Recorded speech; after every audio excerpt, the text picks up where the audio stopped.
Vamos Opa, ver. Vambora. voltamos. Tá. A Priscila aí chegou. Oi, Pri, tudo bom?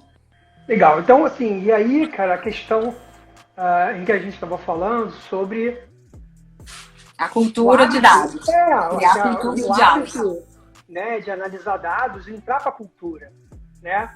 E assim, mais uma vez eu reforço, isso é responsabilidade do redator, do criativo, do designer, sabe? E claro que isso é muito mais facilmente identificado quando as agências trabalham com células, né? Trabalham com Sim. squads, né? É mais fácil vocês, os grupos, né, se dedicarem a isso. Mas, mesmo assim, eu acho que em algum momento essas unidades têm que perceber mais facilmente os resultados, né? Porque assim é a única maneira de fato da gente conseguir ter uma segurança com esses dados, né? Ter uma segurança que o trabalho está sendo bem desempenhado e principalmente para o cliente, né? Como a gente estava falando, dessa necessidade que o cliente tem hoje cada vez mais de interagir com a agência, né? Num diálogo de troca, né? De É. informação indo e voltando. A professora Norma da Mata entrou, que honra, hein? Um amor, beijo, beijo, Norminha. E o que acontece, né, Gustavo? Quando a gente, como agência, não é posto como parceiro, com esse diálogo aberto, né? Com a possibilidade de testar, de trocar, sem ter uma relação de desconfiança, aí fica tudo mais maduro, a gente anda de uma maneira mais, Sim. né, consistente, aprende, porque também existe um ciclo de aprendizado, e isso é uma coisa que muitos clientes ainda não têm essa cultura, né? Como assim? Vai testar com o meu dinheiro, né? Mas não é isso. É porque numa primeira fase a gente gera aprendizado. E depois desse aprendizado a gente otimiza e vai direcionando investimento para os lugares certos, para os canais corretos. E aí as decisões conjuntas vão botando a gente no caminho da conversão, né? E aí a gente também tem, né? Acho que voltando, também temos aí um conflito de gerações, né? Também.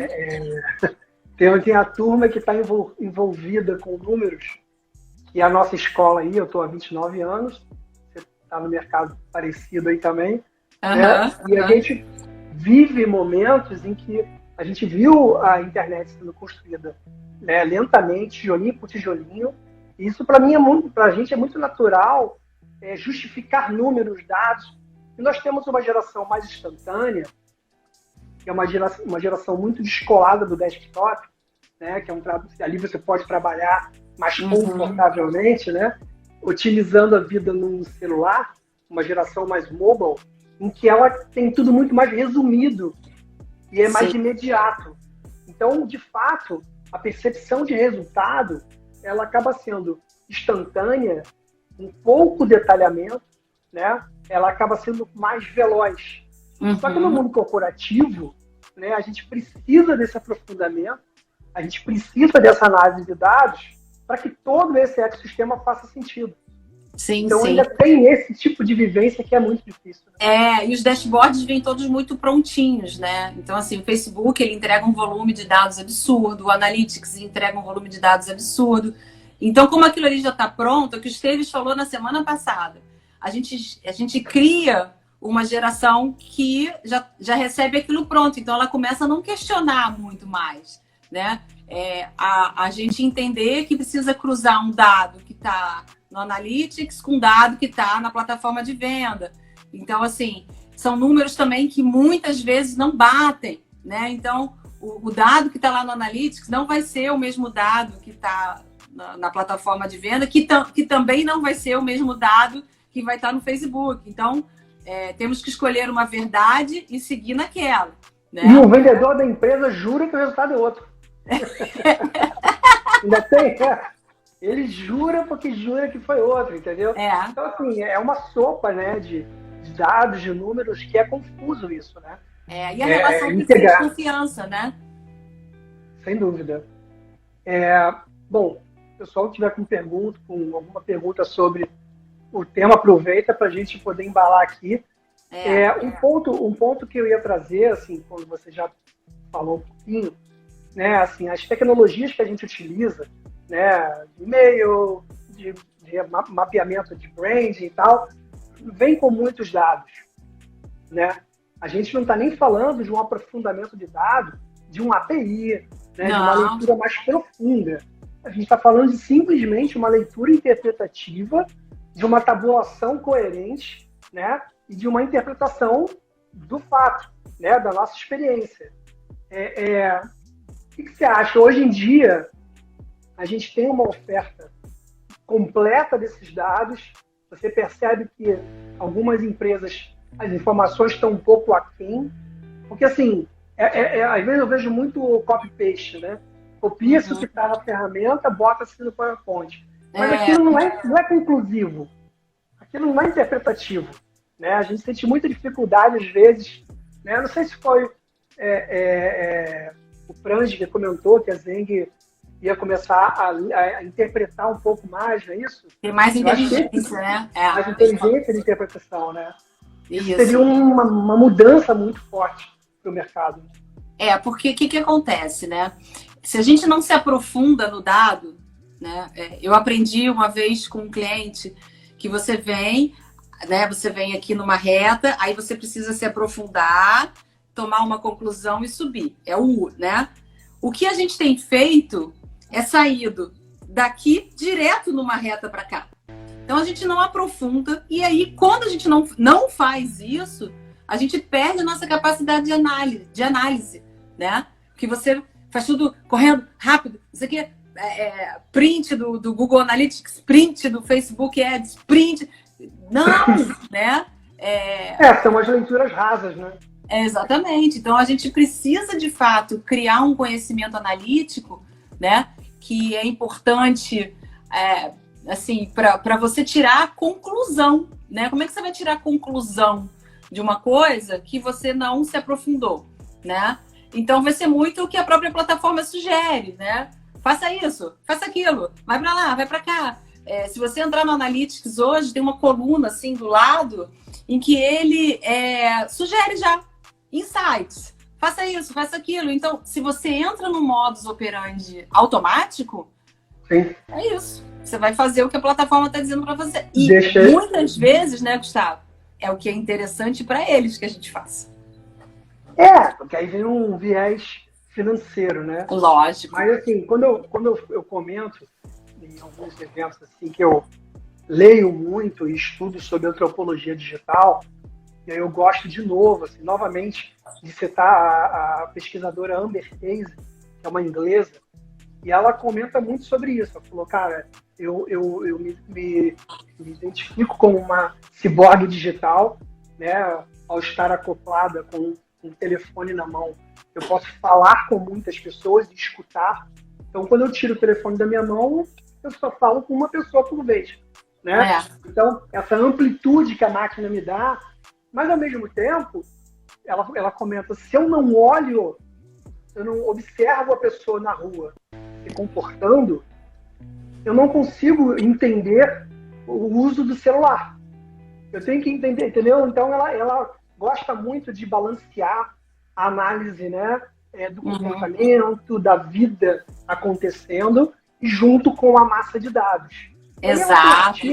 Artigo sobre artigo sobre artigo, é um material muito top assim, de análise, mas eu costumo puxar muito isso, né? A gente tem essa obrigação, nós de comunicação, de estar usando TikTok, o programinha lá que faz a charge no boneco. A gente tem que estar né, transitando nessas tecnologias. E a gente vê aí um movimento do TikTok, por exemplo, com grandes marcas como a Samsung investindo pesado ali. E automaticamente você já percebe, depois de um tempo, e aí eu sou de área comercial também, eu sei como é que funciona, que um aplicativo desse só convence uma marca quando ela começa a ter massa de número. Quando ela começa a ter dados em que justifiquem a vivência de uma marca atrelada ali dentro. Então, isso várias vezes eu falo para as áreas comerciais e eles não entendem. A interpretação dos dados do seu ambiente digital é uma munição de venda, porque você argumenta público. Você até pode medir quantas pessoas entram na sua loja, e a gente sabe que tem tecnologia para isso, apesar de muitas empresas não terem essa capacidade de investir, mas você vai saber quantos entram, quantos saem, pelo cadastro, né, dos compradores e tal. Mas com a massa de dados que você consegue da web, você consegue interpretar e ter uma argumentação muito mais forte. Sim. Então, sim. assim, quando a gente vê um TikTok avançando em grandes patrocinadores, onde já mostra um sinal de maturidade comercial, em que eles estão já começando um segundo round aí de jogada. Eu vi uma foto, Gustavo, não sei se passou por você essa foto, que são chineses treinando a equipe de vendas de social commerce. É um negócio assustador. Sim, fazendo é uma massa de vendedor de frente para ring light, falando, treinando o pitch de venda e tal. Então, assim, esse movimento é um movimento que aí é papel do planejamento, né, e tal, olhar esses comportamentos e essas tendências para mostrar, ó, isso aqui vai para cá, isso aqui vai para lá, cruza isso, vê se isso já está começando a acontecer de alguma maneira com você mesmo, que numa proporção menor, né? A gente tem uma geração jovem que são os nativos digitais, eles já estão se tornando economicamente ativos. Então vem uma geração nativa que vai consumir, até postei sobre isso hoje, que vai consumir de uma maneira muito natural isso que a gente está fazendo aqui, né? E para eles não vai ter barreira, não vai ter nada disso. E se você também não começa a observar esse comportamento e olhar se isso está de alguma maneira acontecendo com você, nos seus dados e tal, você vai ficando para trás, né? A gente está num super desafio aqui de fazer live, de estar presente, de chamar as pessoas. Por quê? Fomos para o remoto, a gente observou que a gente está circulando menos e que a gente quer ver as pessoas. Então, por mais que a gente só tenha uma audiência aqui de 6, a gente está no maior carinho mesmo, querendo conversar, querendo chamar, falar sobre marketing digital, porque é relevante. O mercado precisa dessas informações. E a gente vai construindo isso com frequência, com insights, com dados que as pessoas pedem para a gente falar. E a gente segue num eterno aprendizado, né? Que é o maravilhoso do marketing digital, né? Maravilha, Ju. Quer deixar uma mensagem final? A produção já está avisando, a gente está no nosso finalzinho. Renata! Oi, Rê! Renatinha está aí, ó. Oi, um beijinho. Vambora. Não, acho que para a gente fechar aqui, o que eu gosto de deixar em relação a relatório é só o fato de que a gente precisa muito de profissionais com esse perfil analítico, perfil questionador, perfil, né, que não só produza prints, né, mas que saiba cruzar informações. Esse cara vai fazer toda a diferença. Bom, relembrando o tema do nosso bate-papo, né, a gente brincou com o filme da série Round 6.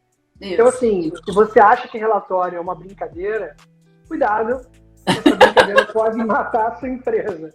Então, assim, o alerta e a análise abraça os números, seja o mais próximo da interpretação desses dados, seja você que tem uma microempresa, um micronegócio, os números estão dando os caminhos para você crescer.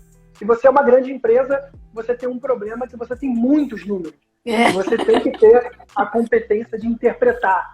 Então, antes de sair atirando para todos os lados, de sair querendo sempre novos consumidores, novos clientes, começa a entender se você tem dentro de casa já, de repente, a meta batida. Aquilo está ali, entendeu? Então, os números podem trazer muito resultado, como podem também, né, deixar a sua empresa numa situação mais delicada, com maiores problemas. Então, gente, fica o nosso recado, abracem os números, convivam com os relatórios, que eu acho que é o mais saudável para a empresa de vocês. É o que a gente dedica o nosso It's a Live de hoje. Isso. Ju, valeu. Um abraço. Show de Um bola. beijo, Até a próxima pessoal. semana que vem. Quarta-feira, às 8 horas. Tchau.